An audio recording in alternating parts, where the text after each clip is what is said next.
Sa aming pong patuloy na paglalakbay at upang makita ang kalagayan ng apekto ng super typhoon na Bagyo 1 dito po sa bayan ng Dato Salibo, kilala ang bayan na Katsafin ito at dito dumadaloy ang galing ng bulubundukin na tubig at Ala River at patungo Rio Grande at malaman natin kung ilan po ang affected, kung may casualty ba at mayroon pong nalunod na mga tao o di kaya mga ayop at samahan niyo po ako at ano po ang kanilang pag-aanda sa naturang sakuna. At inyo pong mapapakinggan ang parayam namin live at tinungo namin sa bayan ng Dato Salibo ang atin bayan ng Dato Salibo upang malaman ang kanilang kalagayan in behalf of Acting Mayor Honorable Mayor Umar Ali sa bayan ng Dato Salibo. Maraming salamat at binigyan niyo po kami ng pagkakataon na manawagan sa ating mahal na gobernador Dato Kagi Alimin Timbang Al-Haj at saka sa BARM government. Just a while ago, nag-usap kami ni Mayor Omar Ali na magre-request po tayo ng food bags galing sa BARM ready. At we are planning to write a request letter for food packs coming from the BARM ready, more or less 5,000 na beneficiaries dito sa Dato Salibo. Dito po sa banta ng bagyong uwan na ito at apektado po ang buong Pilipinas at marami po ang nasawi at marami talagang affected. Wala po bang masyadong nasaktan o na-aksidente o naanod ng mga particular po doon sa mga ayop at saka mga tao dito po at bilang kayo ang kinatawan ng ating mayor? Sa munisipyo po ng Dato Salibo, wala po tayong naiulat na casualty dulot ng flash flood na dahil dito sa super typhoon na Sichuan. Alam nyo kasi ang Dato Salibonians ay matatag, resilient. Sanay na po tayo sa mga ganito. Ibig sabihin po sir, ay bago pa man dumating itong sakunang ito ay mayroon na kayong preparation at tinawag na po sa atin mga constituents dito para makapag-ingat at ready at nakita namin talagang serbisyong tapat ang inyong angarin dahil kahit pa nandito kayo at napumunta kayo sa inyong munisipyo sir. Yes, tama po yan. With the advisory coming from the provincial government of Maguindanao del Sur under the leadership of Kagi Alimin Timbang, our constituents are well prepared. Napagsabihan po sila, nabisuhan. So itong acting mayor natin ngayon ay masugid na sinusubaybayan ang mga aktibidades galaw ng ating constituents. So tingin ko naman na enough na yon para makaiwas tayo sa kung ano man ng sakuna na dulot nitong bagyong uwan. Okay sir, sumasaludo po ako sa atin na pamunuan ng ating acting mayor dahil nung nakaraan at nakita rin namin kung paano at anong sincero sa kanya, hindi lang part of politics, talagang sincero na makatulong dahil nung kumakailan ay nakapag-surrender ng baril galing po sa bayan ng Dato Salibo. At anyway sir, dito po at ano po ang inyong may tutulong ng BARM at ating provincial governor na pangmatagalan na saklaw po ng ating bayan ng Dato Salibo para matulungan po ang ating mga community dito?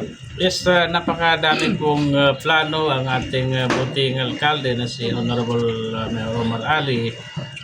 In fact, meron na po tayong disenyo para sa flood control. Sa ganun ay hindi po maiipon ang tubig baha dito sa kabisera ng bayan ng Dato Salibo, Maguindanao del Sur. And hopefully pagkatuloy-tuloy na itong kanyang leadership, probably will be purchasing previous macro para makapaggawa tayo ng dredging.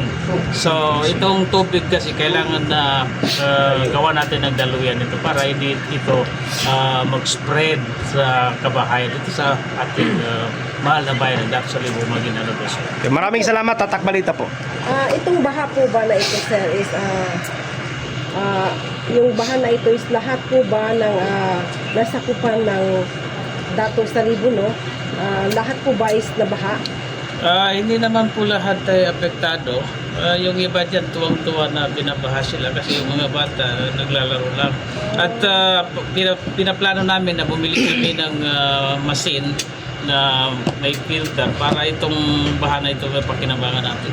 pag ganitong butsod-butsod ang ulan dito, no? So, ilang araw bago mo pa yung baha dito sa Medyo matagal-tagal. Mabilis yung bugso ng tubig dito pero matagal umalis dito. Kasi nga, itong dato sa Libo is sa catch basin ng tubig na nanggagaling dyan sa Bulubundukin, sa part ng Sharipagwak, sa Mamasapan. Dito na pumamabas sa dato sa Libo.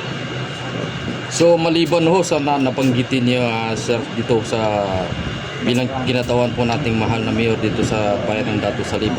Ano po yung mga sitwasyon o ang direksyon natin upang ito ay mapanatili at maging kalmaro po ang ating mga kababayan sa parating ng mga sakuna, sir? Alam niyo po, ang constituents natin ay mga religious na mga tao. Malakas ang kanilang pananampalataya. Kung ano man yung pagsubok na dumarating sa kanilang buhay ay kanilang tinatalima, tinatanggap nila sapagkat ito po ay kaloob ng Panginoon Diyos. At probably itong situation natin dito sa landscape natin, geophysical na katangian meron ng ating bayan dito sa Libo, ay gagawa tayo ng dredging at nang sa ganun ay hindi maipon, hindi maimbak yung tubig dito ng ganito katagal. Okay. Mensahe po sa atin na mahal na Region Balm sa pangunguna ng ating acting Chief Minister Sammy Makakwa. Dahil na rin sa kalagayan at buong Pilipinas at makikita ng ating mga minamahal na presidente kung ano itong kalagayan. Mensahe na rin po sa ating mga kababayan na tuloy at pag-aanda kung ano man ang mga sakuna. At kami po ay sumasaludo dahil sa kabila ng baha ay nandito ang inyong serbisyo at tuloy na tuloy para sa taong bayan. Sir. Sa Aujubilay na sa taon na rin Bismillahirrahmanirrahim. On behalf of the Municipal Mayor Honorable Omar Ali of Dato Salibo, Maguindanao del Sur, we are calling out, we are respectfully requesting from the Office of the Chief Minister to check on the current situation of Dato Salibo Municipality. So, Alhamdulillah in advance, thank you so much, Sir Chief Minister Honorable Abdul Rauf Makakwa, kasi yung kahilingan namin na makapag-servisyo sa Dato Salibo, Maguindanao del Sur ay meron ng katugunan. We're just waiting for the actual document that we get to check with the Land Bank of the Philippines na sa ganun ay makapag-servisyo po tayo rito. Sa inyo pong hakbang na legal ay nakita po natin na ang Bangsamoro government is patungo sa tamang direksyon na yung tinatawag natin na moral governance. Marami na po mga proyekto ng farm government na natanggap ang bayan ng Dato Salibo, Maguindanao del Sur. And hopefully, with the leadership of Honorable Mayor Omar Ali, lalo pa nating palakasin, paigtingin ang coordination, collaboration at saka communication from Dato Salibo to Maguindanao del Sur Province, then sa BAM government. So through the leadership of Honorable Abdul Rauf Makakwa, makikita natin na magtatagumpay ang Bangsamoro government, Bangsamoro people sa pamagitan ng liderato ni Honorable Mayor Omar Ali. Maraming salamat po and sukran, Sir Chief Minister. Maraming salamat po sa pagbibigay ng tugon at yan pong ating mahal na SB Secretary o Coco Martin ng Bayan ng Dato Salibo, Maguindanao del Sur.